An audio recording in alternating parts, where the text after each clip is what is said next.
매우 연로하신 부부가 있었답니다. 그런데 그 부부는 평생을 살아오는 동안에 부부싸움을 하지 않고 살아왔다라고 해서 기자가 궁금해서 그 부부를 인터뷰를 하게 됐습니다. 그러면서 어떻게 아내 되는 할머니께 묻기를 어떻게 해서 그렇게 부부싸움도 하지 않고 이렇게 정겹게 잘 지내오셨냐고 물었다는 거죠. 그랬더니 그 할머니가 대답하시는 말씀이 그분들이 결혼을 하고 신혼여행을 사막으로 갔답니다. 사막 트레킹을 하러 가서 사막에서 낙타를 타고 트레킹을 하게 되었는데 신랑이 타고 가는 낙타가 갑자기 넘어지는 바람에 그 신랑도 사막에 파묻힐 정도로 앞으로 넘어졌다는 거 아닙니까? 그랬더니 신랑이 일어나서는 낙타를 잘 쓰다듬어 주면서 한번 그랬대요.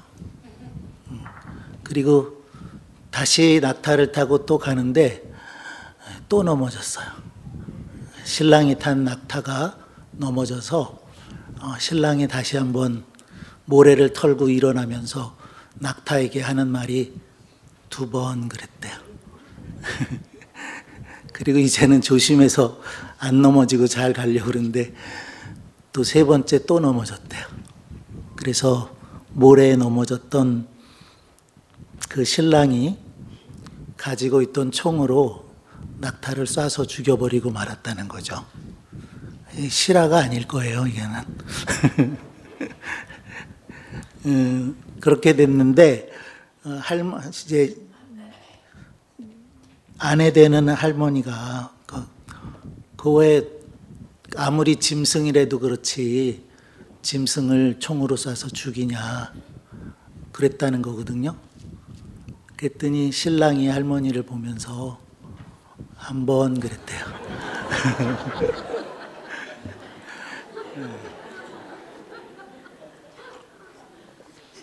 무슨 내용인지 다 아시겠죠? 예. 그런 남편 있나요? 우리 없죠? 예. 혹시 싸우셨을지라도 잘 화해하시기 바랍니다. 예. 명절이 지나면 가정마다 조금 힘든 일이 생기고 그런다고 그러는데요. 예. 부부싸움 하시지 말고 잘 평화롭게 지내는 우리 모든 가정들 또 부부들 되시기를 바랍니다. 예. 우리 사람이라고 하는 존재는 자기가 누구인지 아는 것이 참 중요합니다. 보통 우리가 그것을 정체성이라고 말하죠. 내가 누구인가 아는 게 중요하다는 거죠. 내가 누구인가 알게 되면 그 삶을 삽니다.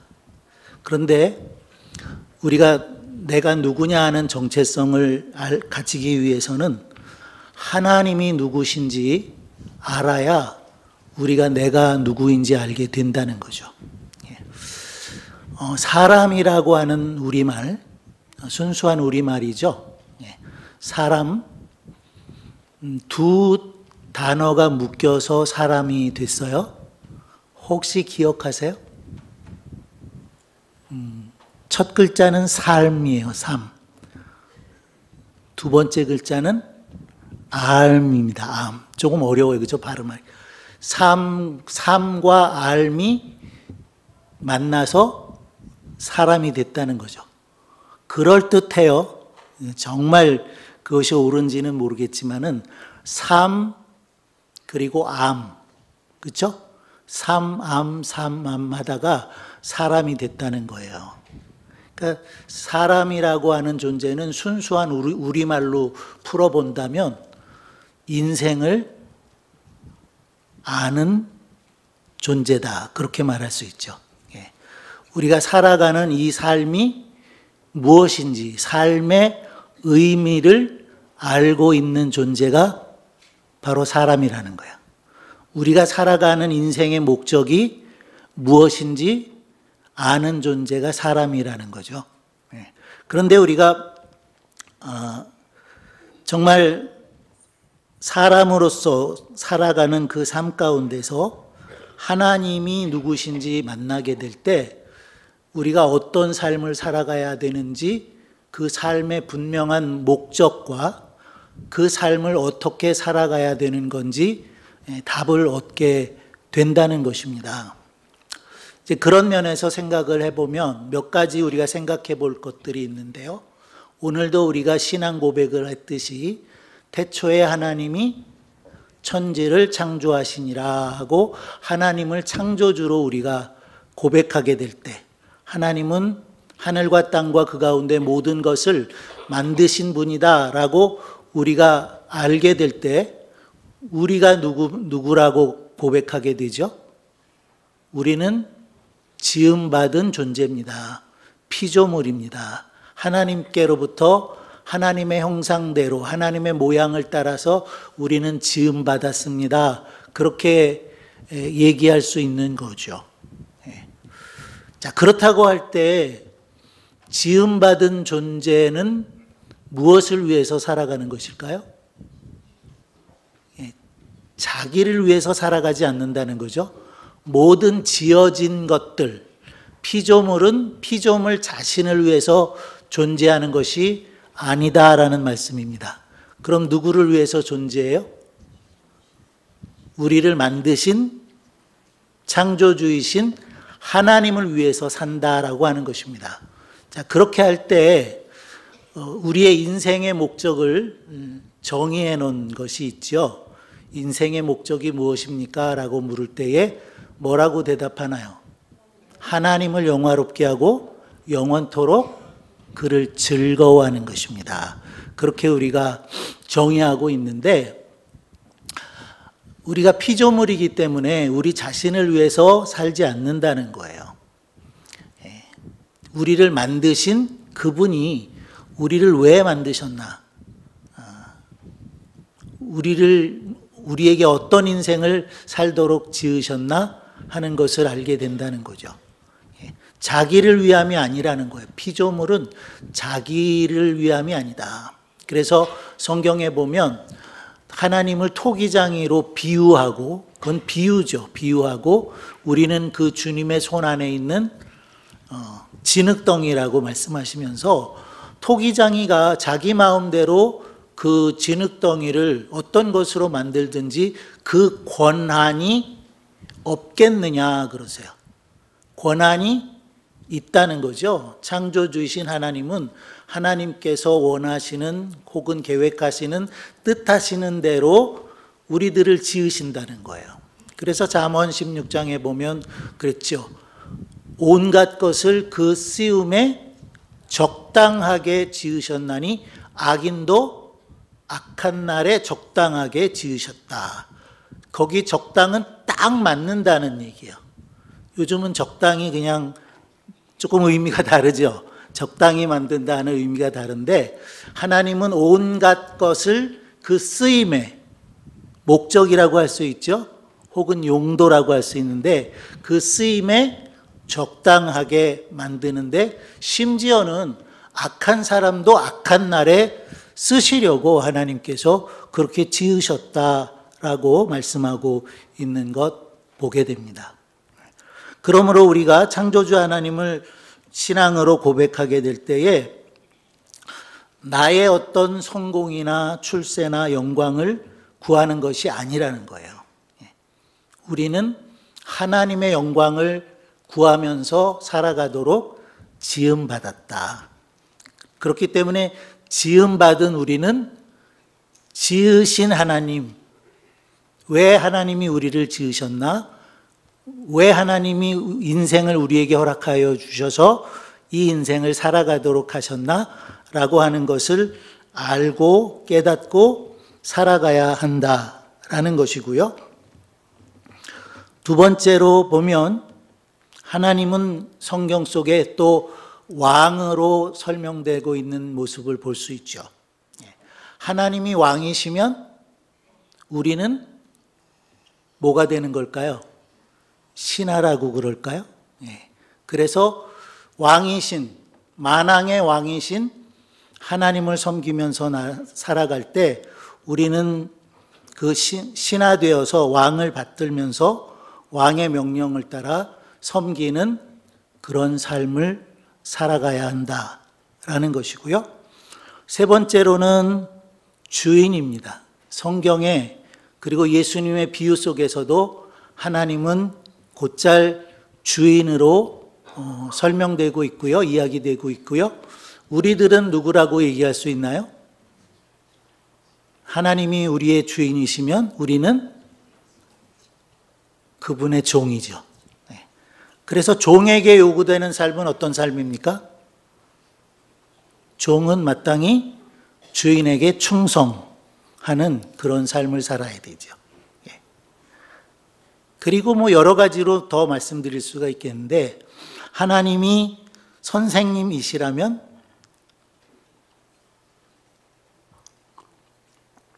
우리는 그 선생님의 말씀을 잘 배우고 제자가 스승보다 더 나아지는 그런 것처럼 그런 단계에 이를 수 있는 사람이 되어져야 한다는 거죠. 예수님은 많은 경우에 있어서 하나님을 아버지라 하셨어요. 아버지. 하나님이 아버지이시고 그러면 우리는 아들이죠. 여자분들은 아들이 아니니까 딸이죠. 아들과 딸. 하나님의 자녀이고, 그래서 하나님이 우리의 아버지시고 우리는 하나님의 자녀라고 한다면 자녀된 우리는 아버지께 순종해야 되는 거죠.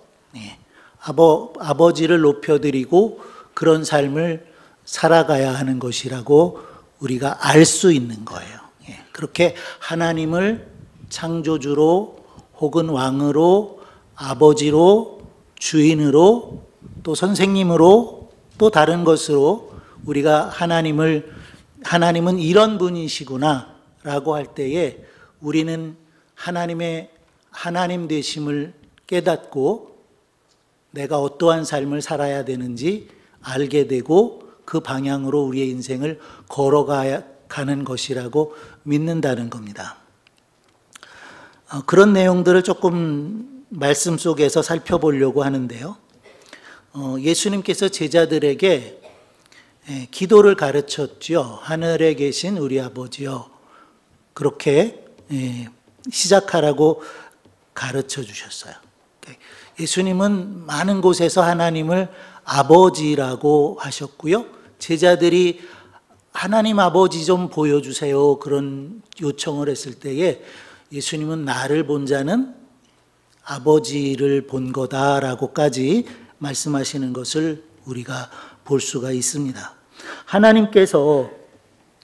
예수님께서 우리가 기도할 때 하늘에 계신 우리 아버지여라고 이렇게 호칭하도록 말씀하셨는데, 여기 보면 우리 아버지여라고 하라고 그러셨고요. 자, 우리라고 하는 이 말, 우리의 아버지다, 나의 아버지가 아니고 우리의 아버지로 이렇게 고백하게 하셨는데, 우리는 우리라는 말이 굉장히 익숙해서 그렇게 사용되지 않아야 되는데도 불구하고 우리 남편, 그래요. 적당한 말이 아니죠. 우리 아내, 여러 남편이 한 아내를 공유할 수는 없는 거죠.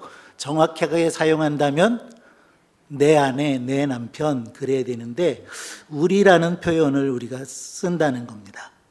아직까지도 많이 그렇게 사용하고 있는 것을 보게 되는데, 여기에서 우리라는 말이 어디에서 왔을까 한번 생각을 해봤으면 좋겠어요.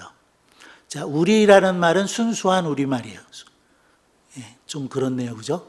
우리라는 말은 순수한 우리말인데 그 말이 어디서부터 왔을까?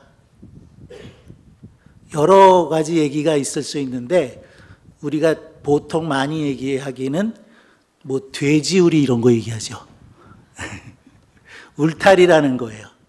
우리는 울타리 안에 있는 그런 짐승들처럼 그 우리에서부터 왔다, 이런 설이 하나 있고요. 또 한 가지는 사람이 삶과 알미 모여져서 된 것과 같이 우리는 우리라는 말과 이라는 말이 묶여져서 우리가 됐다는 거예요. 우리라는 말은 로마서 12장에 보면 우리가 그리스도인으로 살아갈 때 즐거워하는 자들로 함께 즐거워하고 우는 자들로 함께 운다, 이런 말씀 있죠? 예. 거기에 운다라는, 울은 운다라는 거예요. 그리고 이는 뭐 그렇게 잘 사용하지 않지만 그이, 저희 이런 말 쓰지요? 그때의 이라는 거예요. 그러니까 이가 묶여서 뭐가 됐다는 겁니까? 우리가 됐다는 거예요. 그래서 그 의미를 우리가 유추해서 가면은 우는 자들과 함께하는 그 사람이 바로 우리에 속하는 사람이라는 거예요. 이해하시겠어요? 어렵지 않죠? 잘 못 들어보신 얘기죠. 저도 잘 못 들어본 얘기인데, 울이라고 하는 말은 운다에서 그 울과 어떤 일을 가리키는 그런 이가 모여서 슬퍼할 때 그 우는 자리에서 함께 울어주는 그 사람이 바로 울이라는 거예요. 예수님께서 우리에게 주기도문을 가르쳐 주면서 우리 아버지, 하나님을 우리 아버지라고 표현한 것은 그런 의미도 거기에 담겨져 있다라고 볼 수가 있겠고요. 이제 우리가 요한복음 1장 12절의 말씀을 보면 이런 말씀 있죠. 같이 해보시겠어요? 영접하는 자, 곧 그 이름을 믿는 자들에게는 하나님의 자녀가 되는 권세를 주셨다, 이렇게 말씀을 하고 있어요. 하나님을 아버지라 부르도록, 그렇게 우리 아버지라고 하나님을 호칭하면서 기도하게 하신 예수님을 영접하면, 예수님의 이름을, 그리고 예수님이 그리스도이심을 믿는 자들에게는 하나님의 자녀가 되는 그런 신분을 얻게 되는 것이라고 말씀해 주셨다는 거예요. 요한복음 14장에 보면 예수님께서 내가 곧 길이요 진리요 생명이니 나로 말미암지 않고는 아버지께로 올 자가 없느니라 라고 하셔서, 여기에서도 하나님은 우리의 아버지가 되시고 자녀된 하나님의 자녀들을 아버지 집으로 인도해 주시는 분이라, 이렇게 말씀하고 있다는 겁니다. 예수님께서 친히 하나님의 자녀들을 위해서 내 아버지 집에 처소를 예비해 주신다. 그리고 영접하여 나 있는 곳에 너희도 있게 하겠다라고 하셔서 하나님과 우리의 관계를 아버지와 자녀의 관계로 설명하고 있다는 겁니다.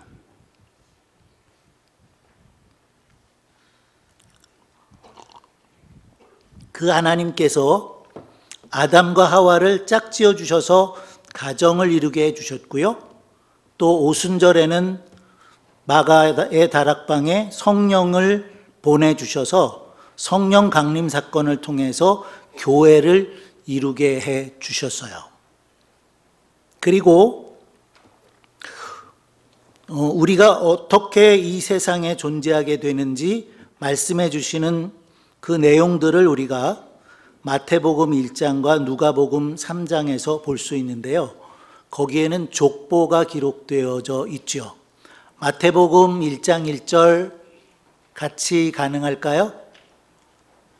아브라함과 다윗의 자손 예수 그리스도의 세계라. 여기는 아브라함으로부터 시작이 됐어요. 그래서 아브라함과 이삭과 야곱과 이렇게 족보를 쭉 나열해 가지요. 어디까지 갑니까? 예수님에게까지 갔어요. 그런데 누가복음 3장의 족보를 보면 3장 38절은 이렇게 기록되고 있습니다. 그 이상은 에노스요, 그 이상은 셋이요, 그 이상은 누굴까요? 아담이라고 말씀을 하고 있는데, 아담까지만 말씀한 게 아니라 그 이상은 하나님이시니라 이렇게 말씀하고 있는 것을 볼 수가 있습니다. 예수님으로부터 그 족보를 쭉 아래서부터 위로 올라가면서 그 이상은 에노스요, 그 이상은 셋이요, 그 이상은 아담이요, 그 이상은 하나님이시니라 라고 족보를 기록하고 있어서 이 족보에 따르면 하나님에게까지 이른다는 거죠. 결국 이 족보에 따르면 우리 모두가 누구로부터 나온 겁니까? 하나님, 창조주이신 하나님을 통해서 이 세상에 오게 되었다라는 것을 말씀하고 있는 것을 볼 수가 있습니다. 자, 그런데 오늘 사도 바울은 하나님과 우리의 관계를 설명하면서 특별히 예수님이 어떤 역할을 하셨는지 말씀해 주실 때에 하나님과 우리 가운데 막혔던 담을 허셨다. 그리고 이방인과 유대인들의 사이에 막혀있던 담을 허무시고 새로운 사람으로서 화평을 이루는 그러한 존재로 우리를 부르셨다라고 말씀하고 있다는 겁니다. 19절을 한번 다시 보시겠어요? 19절 한번 띄워주시면 같이 읽을게요.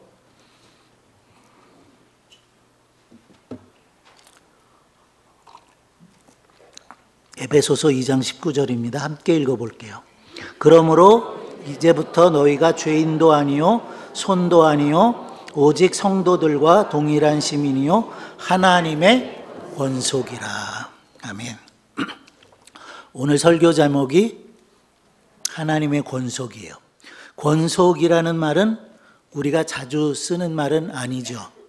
제가 축도를 할 때는 더러더러 우리 중앙교회 권속들 하면서 축도를 하는데 우리가 하나님의 권속이라 말씀하고 있고 그 앞에서는 우리가 성도이다라는 말을 하고 있고 또 하늘의 시민권을 가진 자다 이렇게 말씀하고 있습니다. 영어 번역은 성도를 세인트라고 번역하고 있어요. 세인트라고 번역하면 성도일 수도 있지만 또 성자일 수도 있습니다. 예수님 성자 아니고요. 성자라고 하는 그런 명칭으로 우리를 하나님의 자녀들을 호칭을 하고 있는 것을 볼 수가 있는데요. 이런 얘기 아마 들어보신 적이 있을 거예요. 옛날에 어떤 두 사람이 양을 훔쳤습니다. 그리고는 잡혔어요. 그랬더니 그 옛날에는 그런 형벌을 내렸다고 그러네요. 그 두 사람의 이마에다가 양도둑이라고 낙인을 찍었대요. 근데 양도둑 그러면 길잖아요, 단어가. 양도둑. 영어로는 길어요. sheep, thief 그렇게 써야 되잖아요. 그렇게 쓸 수 없어서 약자로 ST라고 썼다는 거예요. 이마에다가 ST라고 쓰고 이놈들은 양도둑이야 라고 하니까 얼마나 힘들겠어요. 밖에 나가는 일도 어렵고 그래서 한 사람은 그 마을을 떠나고 말았어요.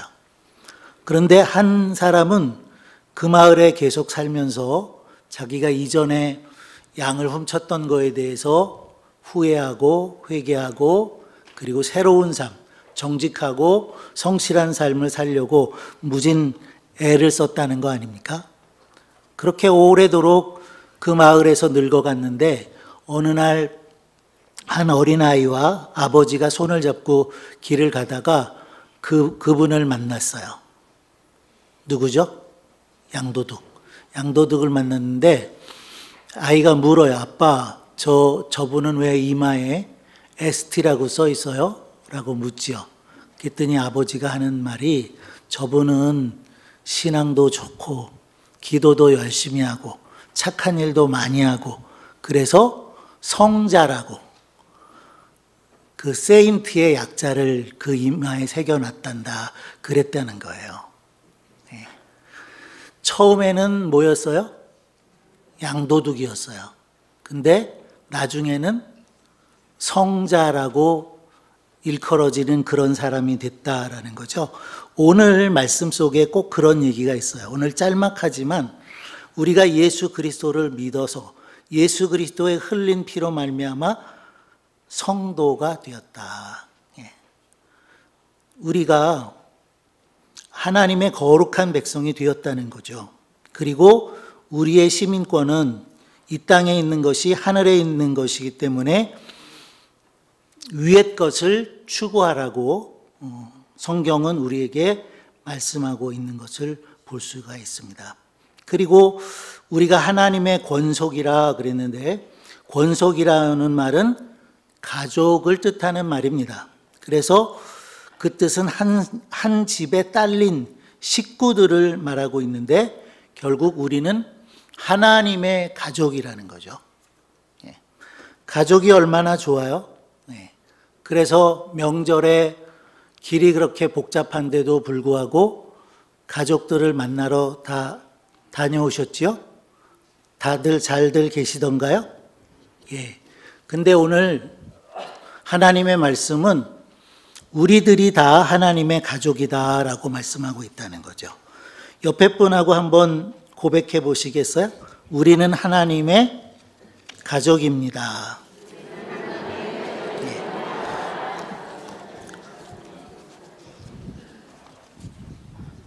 사도 바울이 디모데전서 5장에 이렇게 말합니다. 늙은이를 꾸짖지 말고 권하되 아비에게 하듯하며 젊은이를 형제에게 하듯하고 늙은 여자를 어미에게 하듯하며 젊은 여자를 일절 깨끗함으로 자매에게 하듯하라 그랬어요. 늙은이 꾸짖지 말고 아비에게 하듯하라. 젊은이는 형제에게 하듯하라. 늙은 여자는 어미에게 하듯하라. 그리고 젊은 여자는 일절 깨끗함으로 자매에게 하듯하라. 결국 이 말씀은 우리가 다 누구라는 겁니까? 연세가 많으신 남자 어르신들 누구라고 그래야 되는 거예요? 아버지처럼 생각하라는 거예요. 연세 많으신 우리 어르신, 권사님들 누구처럼 여기라는 거예요? 어머니처럼 여기라는 거예요. 그리고 같은 연배에서 젊은 남자는 형제에게 하듯 여자는 자매에게 하듯 그렇게 하라는 거죠. 결국 우리가 다 뭐라는 겁니까? 하나님의 가족이라는 거예요. 우리가 하나님을 아버지라고 부르기에 우리는 하나님의 자녀라는 거죠. 뿐만 아니라 우리 모두가 교회라고 하는 큰 가정의 일원이에요. 그렇다고 볼 때 우리는 다 하나님의 자녀다 그렇게 말할 수가 있죠. 때문에 우리는 서로를 향해서 관심하고 돌보고 또 사랑을 베풀고 그렇게 살아가는 가족이라고 믿습니다. 주일에 예배만 보시고 돌아가시는 분들, 앞사람 머리만 보다가 돌아가시는 분들, 그거는 진정한 예배가 아니에요. 성도의 교제가 있어야 돼요. 우리가 짧은 시간 교제를 하지만 예배만 하고 돌아가시지 마시고 구역의 식구들 혹은 가까이 지내는 분들 꼭 만나서 안부하고 인사하고 그러시기를 바랍니다. 디모데전서 5장 8절 이렇게 말씀해요. 누구든지 자기 친족, 특히 자기 가족을 돌아보지 아니하면 믿음을 배반한 자요 불신자보다 더 악한 자다라고 말씀하셔서 가족은 우리가 서로 돌봐야 될 책임이 있다라고 말씀하세요. 그런데 가족을 서로 돌아보지 않는다면 누구라고 말씀하고 있습니까? 두 가지로 말씀했는데 믿음을 배반한 자다. 그리고 누구보다 더 악하다고요? 불신자보다 더 악한 존재다라고 말씀하고 있는 것을 볼 수 있습니다. 우리 정말 혈육인 가족들, 그래야죠. 그죠? 당연히 해야 될 일이지만 더 확대해서 큰 가족, 어디죠? 교회는 큰 가정이잖아요. 큰 가족이잖아요. 그 큰 가족들도 우리가 잘 돌아보는 그런 하나님의 가족들이 되기를 바랍니다. 예. 우리가 하나님의 가족인 것처럼 또 하나님은 더 큰 가족들을 원하세요. 더 많은 사람들을 하나님의 자녀로 부르시기를 원하세요. 더 많은 사람들이 예수 그리스도를 구주로 믿고 하나님의 자녀로서의 삶을 살아가기를 원하세요. 우리가 하나님의 가족됨을 다시 한번 생각하고 더 크게 그 가족들을 하나님의 권속으로 확대해 나가는 우리 모두가 되어지기를 바랍니다. 기도하겠습니다.